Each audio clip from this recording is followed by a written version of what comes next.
নিতাই নিতাই বলো অনিবার, তরিবি যদি পারাবা, হানিতাই বলো তরিবি যদি। শুভ অপরাহ্ন। মাননীয় সুদীপ বাবু, মাননীয় জগদীপ বাবু, উপস্থিত বিশ্ববিদ্যালয়ের ছাত্রছাত্রী, আজকের এই বিশেষ যে অধিবেশন, সেই অধিবেশনে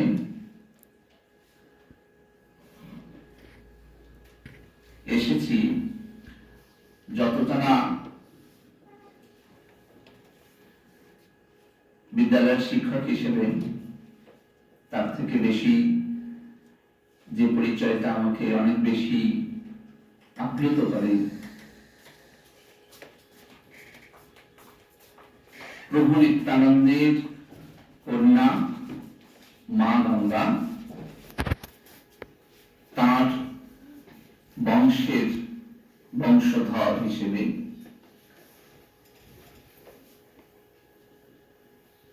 গঙ্গাবংশীয় গোস্বামী, এই পরিচয়ে পশ্চিমবঙ্গ এবং পশ্চিমবঙ্গের বাইরে সর্বত্র একটা তার ব্যাপ্তি রয়েছে। প্রত্যেক সংস্কৃতির একটা নিজস্ব ধারা আছে, আর বৈষ্ণবীয় সেই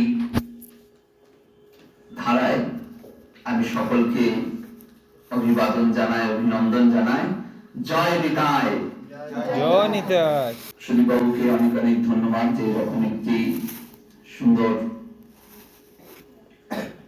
অনুষ্ঠানে আমার মতো অত্যন্ত সাধারণ একজন মানুষকে বলবার সুযোগ করে দিয়েছেন তিনি।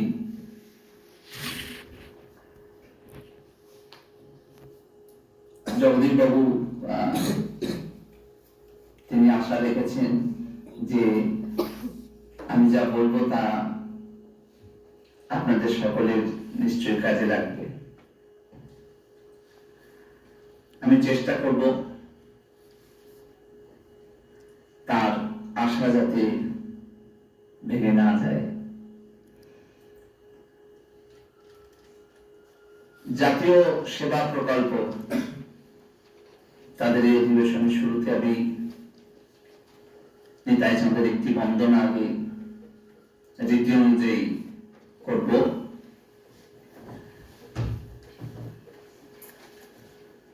যস্য প্রসাদাদ ভগবৎ প্রসাদ, যস্য প্রসাদান্য গতি কুতয়োপি, ধ্যায়ং স্তুবং স্তস্য যশস্ত্রী সন্ধ্যং, বন্দে গুরুশ্রী চরণারবিন্দম।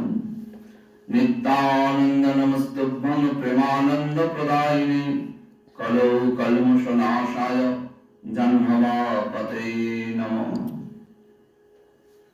জাতীয় সেবা প্রকল্পের অনুষ্ঠানে আমি যে বক্তব্য রাখবো তা কতখানি প্রাসঙ্গিক। যে লোকসঙ্গীত পরিবেশিত হলো তাতে এই সামান্য সময়ের আমি যেটুকু অনুধাবন করতে পারলাম, অনেকগুলি বিষয়ের মধ্যে একটি বড় বিষয় রয়েছে সমন্বয় সাধন, জাতভেদ, জাতি বৈরিতা, এই সবগুলোর ভিতরে একটা সম্প্রীতির বার্তা বয়ে নিয়ে যায় জাতীয় সেবা প্রকল্প। তার যে কার্যপ্রণালী, সেই কার্যপ্রণালীতে এটি একটি অত্যন্ত মহত্বপূর্ণ দিক এবং সেই মহত্ব সে বহন করে নিয়ে যাচ্ছে। আজকের এই প্রকল্পের প্রাসঙ্গিকতায় এবং আজকের যে যুব সমস্যা তার প্রাসঙ্গিকতায় নিত্যানন্দ প্রভু, আমরা যারা তার অনুরাগী আদর করে বলি নিতাই চাঁদ, তার কথা নূতন করে বলার কিছু নেই। সাহিত্যের ইতিহাস থেকে শুরু করে, সমাজবিদ্যা থেকে শুরু করে সমস্ত দিকেই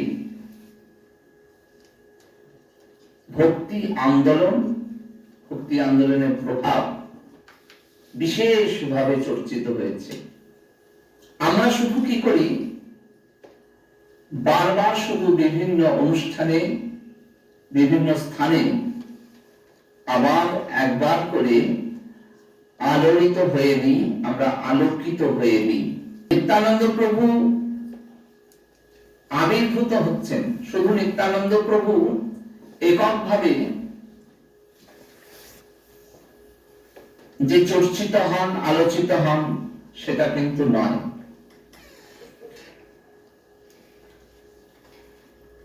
বলা হয়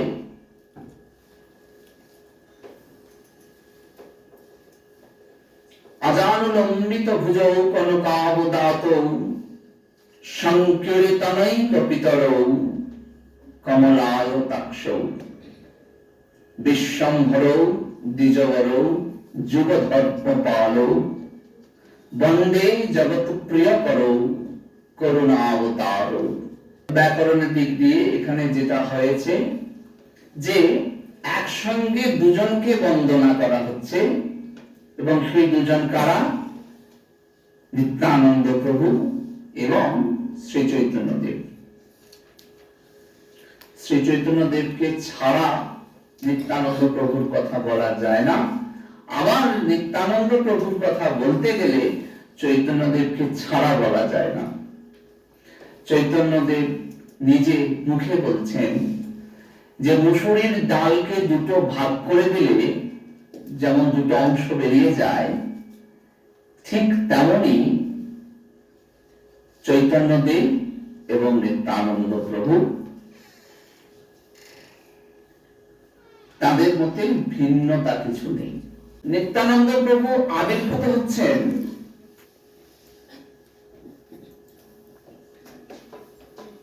1474 খ্রিস্টাব্দের মাঘ মাসের, আর কিছুদিন পরে চৈতন্য নিত্যানন্দ প্রভুর আবির্ভাবের 551তম বর্ষপূর্তি হবে।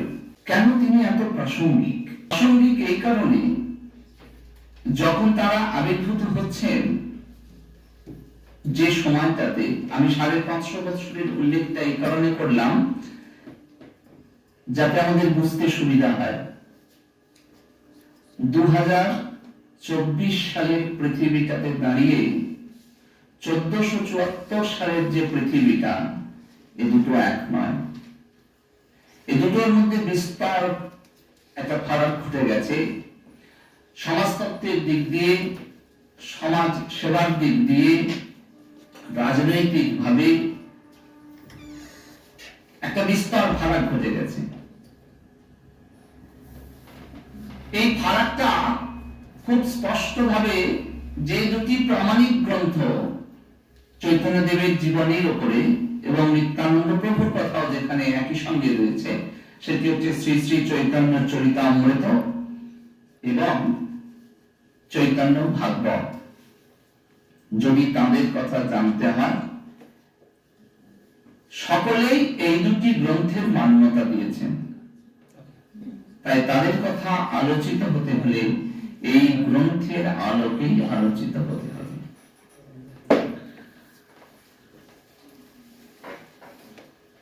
তো সেই সময় নবদ্বীপে নিত্যানন্দ প্রভু নবদ্বীপে আসছেন অনেক পরে। সামাজিক আলোচনায় এই বিষয়গুলি খুবই গুরুত্বপূর্ণ। শিক্ষার ক্ষেত্রে, বিদ্যাবত্তার ক্ষেত্রে নবদ্বীপের যে ভূমিকা, তাকে অক্সফোর্ডের সঙ্গে তুলনা করা হয়েছে। কিন্তু সেখানে আলোড়নটা তখনই এত বেশি করে হলো। এই আলোড়নটা কেমন ছিল না, রবীন্দ্রনাথ তার একলা চলো যে গানটি লিখছেন, যদি তার প্রেক্ষাপটটি দেখা যায়, সেখানে দেখবেন একটি বিশেষ গানের আশ্রয় নেওয়া হয়েছে, এবং সেটি হচ্ছে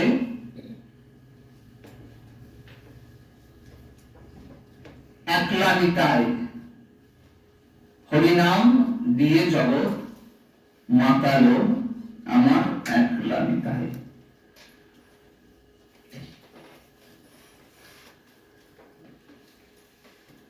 সমাজ সেবার দিক দিয়ে এই কথাটি খুব গুরুত্বপূর্ণ।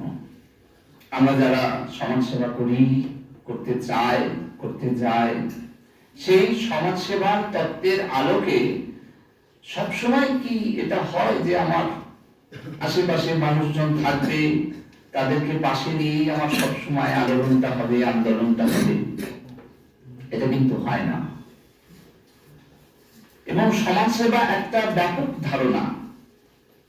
সেই ধারণাটা শুধুমাত্র কিছু অন্ন, বস্ত্র, বাসস্থানের সংস্থান করে সেটা হয় না।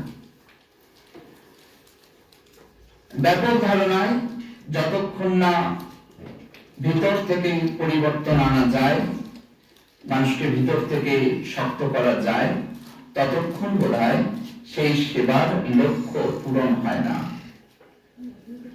এবং মজার বিষয় হলো, এটা করতে গিয়ে আমরা বড় একা হয়ে পড়ি। অনেক সময় আমরা একাকিত্বে ভুগি, কারণ আমাদের অভ্যেস এটা হয়ে গেছে, মেরুদণ্ড এতটাই নরম হয়ে গেছে যে আমার পাশের জন যদি আমার সঙ্গে গিয়ে লড়াইটাতে হাত না ধরে, তাহলে বোধহয় লড়াইটা আর করা যাবে না।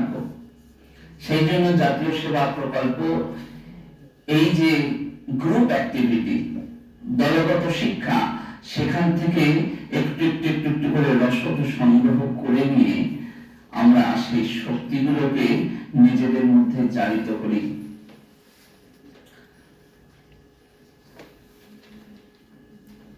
পুরুলিয়ার পদ্মশ্রী পুরস্কার প্রাপ্ত গাছ বাবা আন্দোলনটা কিন্তু তার একার। হয়তো পরোক্ষভাবে অনেকেই আছেন, কিন্তু তার মতো একজন যোদ্ধার মনোভাব নিয়ে প্রতিদিন গাছ পুঁতে যাওয়া, যেখানে কোনো লক্ষ্য ছিল না, যেখানে কোনো আশা ছিল না যে আমি একটা পদ্মশ্রী পুরস্কার পাবো কিনা, এই শক্তিটা বোধহয় আমাদের বিদ্যালয়, আমাদের কলেজ, আমাদের বিশ্ববিদ্যালয় কোথাও থেকে সংগৃহীত হতে পারে। আমরা একে অপরের কাছ থেকে এগুলো শিখি, ধীরে ধীরে নিজেদের মধ্যে জারিত করি।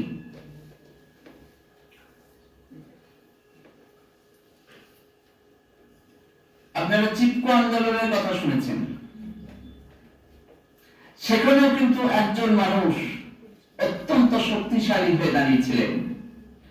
নর্মদা বাঁচাও আন্দোলনের কথা শুনেছেন। মানুষকে বাঁচানোর কাজে কিন্তু একটা শক্তিশালী মেরুদণ্ডের প্রয়োজন হয়, যে শক্তিশালী মেরুদণ্ডটা আরো 50 জনকে, 100 জনকে, 1000 জনকে আলোকিত করবে। নিত্যানন্দ প্রভু ছিলেন সেই রকম এক বিরাট শক্তি। একা নিত্যানন্দ প্রভু সবটা করতে পারতেন না, বা একা চৈতন্যদেব সবটা করতে পারতেন না।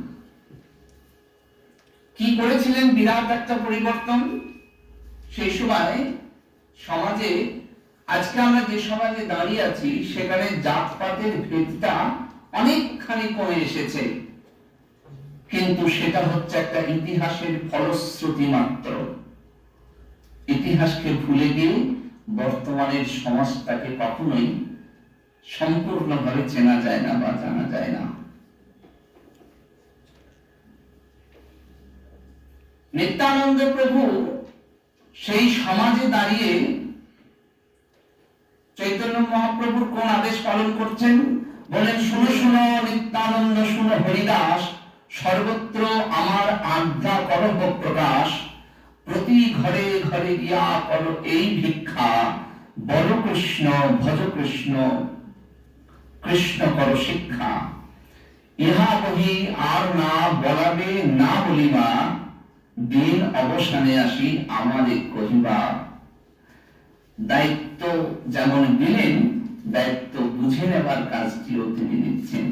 বলেন, দিনান্তে এসে আমার কাছে একবার করে জানাবে যে আজকে তুমি কিভাবে জনমানসে কি প্রচার করলেন, সেটা পরে বলছি। তোমরা করিলে ভিক্ষা যেই না বলিব, তবে আমি চক্র হস্তে সকলে কাটিব। আধ্যাত্মিকতার আলোচনাটা না করেও মহাপ্রভু যেটি বললেন যে ঘরে ঘরে গিয়ে কৃষ্ণ কৃষ্ণ বলাও সকলকে। কেন? সেই সময়টা একটা অন্ধকার যুগ সমাজে। প্রথমত জাতিভেদের একটা বিরাট সমস্যা রয়েছে। অন্ধকারটা কেমন? অন্ধকারটা হচ্ছে মানুষের মধ্যে একটা সংকীর্ণতা তৈরি করে রাখা হয়েছিল, যে সংকীর্ণতার ধারাটা দীর্ঘদিন চলেছে, আজও চলছে, শেষ কিন্তু হয়নি। জীবনানন্দ দাশ তার একটি বিখ্যাত কবিতার একটি অংশে বললেন, প্রেমের বিহনে সকলে অন্ধকার। খুব তাৎপর্যপূর্ণ কথা। আমাদের সমাজটাতে, আমাদের সংসারটাতে যত দিন যাচ্ছে তত যেন বেশি করে করে নিজেদের মধ্যে দূরত্ব তৈরি হচ্ছে। একটা গান আছে না, পৃথিবীটা নাকি ছোট হতে হতে স্যাটেলাইট আর কেবলের হাতে, ড্রয়িং রুমে রাখা বোকা বাক্সতে বন্দি। আমরা কোথাও বন্দি হয়ে যাচ্ছি, সত্য বন্দি হয়ে যাচ্ছি। একে অপরের থেকে ক্রমশ দূরত্ব আমাদের বাড়ছে। কিন্তু এই সমস্যাটা আজকের বলে নয়, আমরা তার ফলশ্রুতিটা দেখছি যে আমাদের ভেতরে কোথাও প্রেমের শুষ্কতা অনুভূত হয়। যদি অনুভূত না হয় তাহলে কিন্তু ফিরে যাওয়ার ইচ্ছা তৈরি হয় না। যখন অনুভূত হয় তখন আমরা ইতিহাসের দিকে ফিরে যাওয়ার চেষ্টা করি, যে কোথায় আমাদের সেই রসদখানি খুঁজে পাওয়া যাবে, যে রসদটা আমাদের আবার নতুন করে বাঁচতে সাহায্য করবে। একা বাঁচা নয়, আমার বাঁচার সঙ্গে সঙ্গে আমার আশেপাশের বহু জনকে, বহু জন হিতায় ও বহু জন সুখায়, একার হিত হবে, একার সুখ হবে, এই ভাবনাটা আমাদের ভারতবাসীদের ভাবনা নয়। আমার আশেপাশে বহুজনের হিত হবে, সুখ হবে।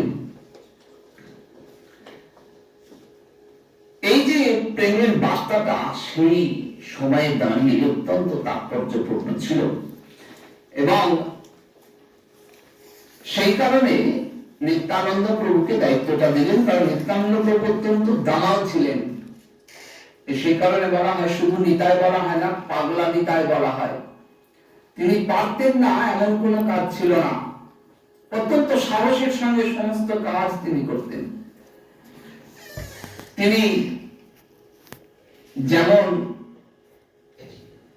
দুর্দান্ত সাঁতার কাটতেন, তেমন ষাঁড় ধরে তার উপর উঠে বসতে পারতেন।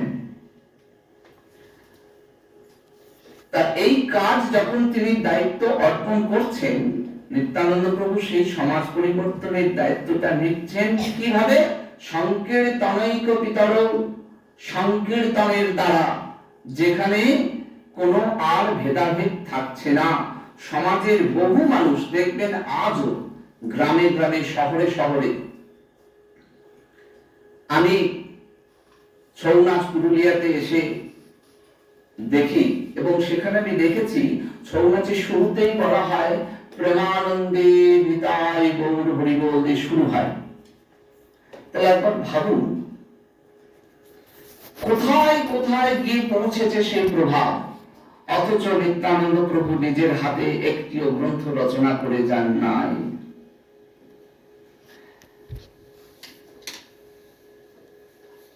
তাহলে প্রভাব কেমন হতে পারে? আজ থেকে 550 বছর পূর্বে যার আবির্ভাব, আজকের দিনেও তার কথা প্রাসঙ্গিক কিনা, সেই শক্তি আমাদের মধ্যে আমরা জাগাতে পারি। একলা নিতাই হরিনাম দিয়ে জগৎ মাতিয়ে দিলেন। এ মাতানো কিসে মাতানো? প্রেমে মাতানো। যে মানবতার প্রয়োজন, যে মানবতার অন্ধকার নেমে এসেছিল, যে প্রেমের অন্ধকার নেমে এসেছিল, সেই প্রেম সকলের মধ্যে পরিপূর্ণ করে দিয়ে যান। পরিপূর্ণ নাম প্রেমের মাতোয়ারা হয়ে যাচ্ছে। শুধু নদিয়া নয়, পুরুলিয়াটা কি নদিয়া? কিন্তু তার প্রভাব তো পুরুলিয়াতেও আছে। সুদূর কোচবিহার চলে যান, সেটা তো আর নদিয়া নয়। সেজন্য দেখবেন পশ্চিমবঙ্গ তো বটেই, বৃহত্তর পশ্চিমবঙ্গ এবং পশ্চিমবঙ্গের বাইরে সর্বত্র সেই নামের প্রভাব। কেন না, এখানে আমাদের ভারতবর্ষের মুনি ঋষিরা সকলেই যা চেয়েছিলেন যে জাতি ভেদ অস্পৃশ্যতা, এগুলো নিয়েই তো আমরা এখনো কাজ করে যাচ্ছি। এগুলো দূরীভূত হয়ে মানুষ এক জায়গায় আসুক, কিন্তু মানুষ সংঘবদ্ধ হতে পারছে না। সে সময় একটা দুর্দান্ত সময় চলছে, যে সময়টাতে সংঘবদ্ধ হতে পারছে না। রাজনৈতিক কারণ তো আছেই, আর রাজনীতি সমাজকে প্রভাবিত করে, আর সমাজের কিছুজন চেষ্টা করে রাজনীতির ওই কুপ্রভাবের তরঙ্গটা থেকে সরিয়ে পুকুরের ভালো জলটাকে যাতে মানুষ স্নান করতে পারে। এই আন্দোলন চিরকালের, এই ছিল, আজও আছে, ভবিষ্যতেও থাকবে। কারণ রাজনীতির যে চেষ্টা, তার সঙ্গে রাজনীতি বলতে যে অর্থে রাজনীতি সেই অর্থে নয়, প্রত্যেকের বেঁচে থাকার যে লড়াই, সেই লড়াইটা। তখন নবদ্বীপে খুব অল্প অল্প করে মহাপ্রভু অন্যদের সকলকে ডেকেছেন, ডেকে নাম কীর্তন করছেন, কিন্তু তাতে প্রচন্ড বাধা আসছে। কাদের থেকে যাবেন? শাসক গোষ্ঠীর যতটা না বেশি, তার থেকে বেশি আসছে নিজের সমাজের ব্রাহ্মণ মানুষজনদের থেকে। তারা চান না যে অন্যান্য জাতের মানুষেরা তারা উঠে আসুক, তাদের উত্তরণ হোক, তাদের শ্রীবৃদ্ধি হোক। সেই কারণে তারা সেটার প্রবল বিরোধিতা করছেন। তার একটা উৎকৃষ্ট প্রমাণ হচ্ছে জগাই মাথায়। জগাই মাথায় উদ্ধারটা সাধারণ কোনো একটা ঘটনা ছিল না সে সময়। যদি আপনারা বিস্তারিত ভাবে একটু পড়েন, তাহলে বুঝতে পারবেন যে জগাই মাথায় যে লাম্পট্যটা করছে রাস্তার মাঝখানে, সেটা ভয়ঙ্কর। সে চিত্র আজকের দিনেও আছে, কিন্তু তার সামনে রুখে দাঁড়াবার মতো শক্তি তখন ছিল না। মহাপ্রভু আদেশ করেছেন যে ঘরে ঘরে যাও, ঘরে ঘরে যাও। তাই নিত্যানন্দ প্রভুর এই যে ঘরে ঘরে যাওয়া, সেই ঘরে ঘরে যাওয়া নিয়ে পদাবলিতে বলছেন, অক্রোধ পরমানন্দ নিত্যানন্দ রায়, অভিমানে শূন্য নিতাই নবদে বেড়ায়। পরের অংশটা অত্যন্ত তাৎপর্যপূর্ণ। নিতাই যারে দেখে তারে কহে, দন্তে তৃণ ধরি আমার কিনি আলহ, বল গৌর হরি। যারে দেখে তারে কহে, দন্তে তৃণ ধরি অত্যন্ত বিনীত ভাবে, এই তুই হরিনাম কর, এটা নয়, তোরা একবার বল, আমার মাথা খা, তোরা একবার বল, আমায় কিনে নে, তোরা একবার বল। কেন না তার উদ্দেশ্যটা প্রেম ধর্ম দান করা। মানুষের মাঝে যে শুষ্কতা এসেছে সেই শুষ্কতাটাকে দূর করে দেওয়া, এটি তার একমাত্র উদ্দেশ্য। এবং তিনি একদম সোচ্চার কণ্ঠে বলেছেন যে কাঠিন্য ধর্ম চলবে না, কাঠিন্য দিয়ে, শুকনো কথা দিয়ে, শুকনো জ্ঞানের ভান্ডার দিয়ে মানুষকে জয় করা যাবে না। আমাদের কাজটা যেখানে যে মানুষকে জয় করা, মানুষকে পরিবর্তিত করা, কিন্তু সেটা আমি যদি শুধু 10টা কথা বলে দিই তাতে করে তারা বুঝবে না। আপনারা যারা বসে রয়েছেন প্রত্যেকেই একদিন দিগন্ত ব্যাপী কাজ করবেন, আকাশ ছোঁয়া আপনাদের উচ্চতা হবে, এবং একটা সূর্য একটা চন্দ্র যেমন একটা পৃথিবীর জন্য যথেষ্ট হয়ে যায়, তার একার আলোই সহ্য করা যায় না, আপনাদের যে কাজের ব্যাপ্তি, আপনারা এক হয়ে 1000 জনের মধ্যে সেই শক্তি বিতরণ করবেন। সেই কারণে মানুষের হৃদয়টা জয় করাটা খুব গুরুত্বপূর্ণ। এবং কেন নিতাই চাঁদের কথা? কেননা নিতাই চাঁদ মুখে বলেন নাই, কাজে করছেন।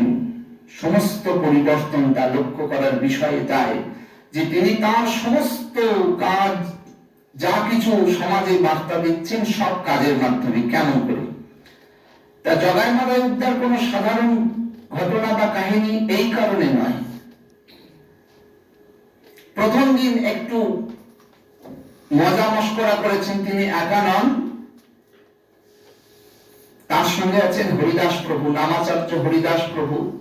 এবং আপনারা সবাই জানেন মুসলমান ঘরে জন্ম হয়েছিল, কিন্তু আশ্রয় কোথায় পেয়েছিলেন? চৈতন্য মহাপ্রভুর কাছে। আজ থেকে 550 বছর আগেকার কথা। আজকের দিনে হয়তো অনেক কিছুই সম্ভব, কিন্তু সেই সময় ব্রাহ্মণেরা নিচু শ্রেণীর মানুষের ছায়া যখন পা দিত না, সেই সময় দাঁড়িয়ে শুধু তাই নয়, কি করেছিলেন জানেন? শ্রাদ্ধের যে দান দেওয়া হয়, ব্রাহ্মণ হিসেবে দান করছেন হরিদাস প্রভুকে। কেন না সমাজে দৃঢ়ভাবে প্রতিষ্ঠা করছেন যে মানুষের প্রেমের থেকে বড় কিছু আর হতে পারে না। করে দেখিয়েছেন। বিদ্যাসাগরের কথা আমরা জানি, তাই তো তার প্রভাব এত দূর। যদি মানুষের অন্তরে প্রভাব বিস্তার করতে হয়, এনাদের যে প্রদর্শিত পথ, সেই পথেই আমরা একমাত্র যেতে পারি। পথে না হাঁটলে, পথিক তুমি চলবে যখন, পথের নিয়ম মানবে তখন। পথিক হতে গেলে পথের নিয়ম মেনেই আমাদের পথিক হতে হয়। জগাই বাঁধে উদ্ধার করতে গিয়ে প্রথম দিন একটু মজা করেছেন, ছুটে পালিয়ে এসেছেন, সবাই বারণ করছে যে যেও না। হরিদাস প্রভু বলছে নিতাইয়ের জন্য আমার জীবনটা যাবে, এতটাই উদ্ধত তারা। সেই কারণে পরে এইবার নিতাই চাঁদ একলা যাচ্ছেন, রাস্তায় একা যাচ্ছেন, মুখোমুখি হয়েছেন। মুখোমুখি হয়ে তারা জিজ্ঞাসা করছে তুমি কে? বলল আমি এক অবধূত সন্ন্যাসী। ইত্যাদি ইত্যাদি কথোপকথন হচ্ছে। এই হতে হতে মাথায় মদ্যপ অবস্থায় মেরেছে। ততক্ষণে যখন খবর পৌঁছেছে, অন্যান্য সবাই চলে এসেছে, মহাপ্রভু তো এবার নিতাই চাঁদের প্রেম প্রচারের পদ্ধতিটা দেখুন কিরকম। বললেন, তুমি শান্ত হও। দেখো, জগাই যখন মারতে এসেছে না, তখন মাথায় আমায় আটকেছে। মাথায় যখন মারতে এসেছে, জগাই আমায় আটকেছে, তুমি ওদের ক্ষমা করে দাও। কাহিনী নয়, ঘটনা বলছি, বাস্তব বলছি, সাহিত্যের দলিল থেকে বলছি। আমরা দেখছি সেই দৃঢ়তা, কারণ এটি মহাপ্রভুর আদেশ, ঘরে ঘরে তুমি কৃষ্ণ শিক্ষা করাবে, কৃষ্ণ প্রেমের কথা বলবে। তাই তিনি হারবেন না। শুধু হারবেন না নিজে নয়, মহাপ্রভুকে তখন বলছেন যে তুমি তো প্রেম ধর্ম প্রচার করবো বলে এসেছো, এখন যদি জগাই মাথাকে তুমি মারো তাহলে তোমার কলঙ্ক রটে যাবে। এতখানি অন্তরে তার সাহস এবং শক্তি, এতখানি। এখানে তো কৃপা তো করলেন, তাদেরকে বুকে জড়িয়ে নিচ্ছেন, এবং মাথায়কে কতখানি কৃপা করছেন। বৈষ্ণবীয় ভাষায় কৃপা বলা হয়, তাদের কাছে ডেকে নেওয়া, আত্মসাৎ করা। বললেন, আজ থেকে আমি তোমার সমস্ত কৃত কর্মের পাপ আমি গ্রহণ করব। পাপ গ্রহণ হলো কি না হলো সেটা অন্য বিষয়, কিন্তু ঔদার্যের কথাটা ভাবুন একবার। আমরা আমাদের স্বাভাবিক জীবনযাত্রায় বহু আলোচনা হয়, আজকালকার দিনে সাইকোলজির উপরে প্রচুর আলোচনা হয়। সেখানে বারবার একটা কথা বলা হয় যে আমরা নিজেদের মধ্যে ছোটখাটো ভুল বোঝাবুঝি গুলো, যে ইগোর সমস্যা, সেখান থেকে বেরিয়ে আসতে পারে একটু, কখনো নিচে নামলে, কখনো কাউকে যদি ক্ষমা চেয়ে নিই হয়ে যায়, কিন্তু আমরা সেখানে পারি না। এই ইতিহাসের আলোচনাগুলো আমাদের অনেক কম, আর দ্বিতীয় কথা, আচরণটা আমাদের অনেক কম, হয়তো সে কারণেই। এটি তো একটি বিরাট ব্যাপার, জগায় জগায় উদ্ধার। এরপরে দেখুন, এখানে যে উল্লেখ আছে, যাহারে পাইল কাজী মারিল তাহারে, ভাঙিল মৃদঙ্গ অনাচার কইল দাঁড়ে। নিরস্ত্র সংকীর্তন সমাজের হিন্দু মুসলিম নির্বিশেষে সকলের অন্তরে একটা ভয় জেগেছে যে মহাপ্রভু চৈতন্য মহাপ্রভু কি করলো, এই সব জাতপাতের ভেদটা তুলে দিয়ে সমাজটাকে একেবারে উচ্ছন্নে দিল। এটা সবার কথা। এখানে রাজনীতি সৃষ্টি হলো যে বেশি দিন কিন্তু এটা চলতে দেওয়া যাবে না। এই সবার মধ্যে যে একটা একতার ভাব আসছে, সবার মধ্যে যে একটা সাম্যের ভাব আসছে। কেমন সাম্যের ভাব? চণ্ডালবী দ্বিজশ্রেষ্ঠ হরি ভক্তি পরায়ণা। কি ভয়ঙ্কর কথা! বলেন, চণ্ডাল আবার কি? সে কর্মে চণ্ডাল হতে পারে, কিন্তু যদি হরি ভজন করে সে ব্রাহ্মণের থেকেও শ্রেষ্ঠ। আমি আপনি এমন কটা কথা জগতে তৈরি করতে পারবো যে কথা 500 বছর ধরে ঘুরে বেড়াবে? পারবে না। কিন্তু এমন কথা বলে গেলেন, আজকে 550 বছরেও সেই কথা আমরা মনে রাখতে পেরেছি। চণ্ডালবী দ্বিজ শ্রেষ্ঠ হরিভক্তি পরায়ণা, এটি মহাপ্রভুর দান। সেই চাঁদকালির বিরুদ্ধে তিনি যান, বিরাট মানুষের মিছিল, এবং সুকুমার সেন বলছেন যে সম্ভবত সেটাই প্রথম গণ আইন অমান্য আন্দোলন। এত মানুষের ভিড়, এত মানুষ, সারা নবদ্বীপ ভেঙে পড়েছে সেই সংকীর্তনের যে মিছিল, সেই মিছিল। সেখানে কি কোন স্লোগান নাই, কিছু নাই, শুধু হরিনাম কীর্তন হচ্ছে, শুধু প্রেম ধর্মের কথা বলা হয়েছে।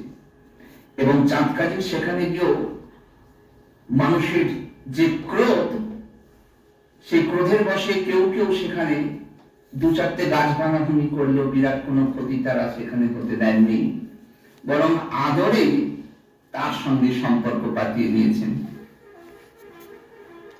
এমনি করে মানুষকে জয় করা, এবং সে কারণে সুকুমার সেন দেখুন বলেছেন যে তার প্রেরণায় উদ্দীপ্ত হইয়া বাঙালির প্রতিভা কি ধর্মে, কি দার্শনিক চিন্তায়, কি সাহিত্যে, কি সঙ্গীত করায় সর্বত্র বিচিত্র ভাবে স্ফূর্ত হইতে থাকে, এটাই বাঙালির প্রথম জাগরণ। আমি বারবার একটা কথায় ফিরে আসবো, আমাদের উদ্দেশ্য ততটা না হলেও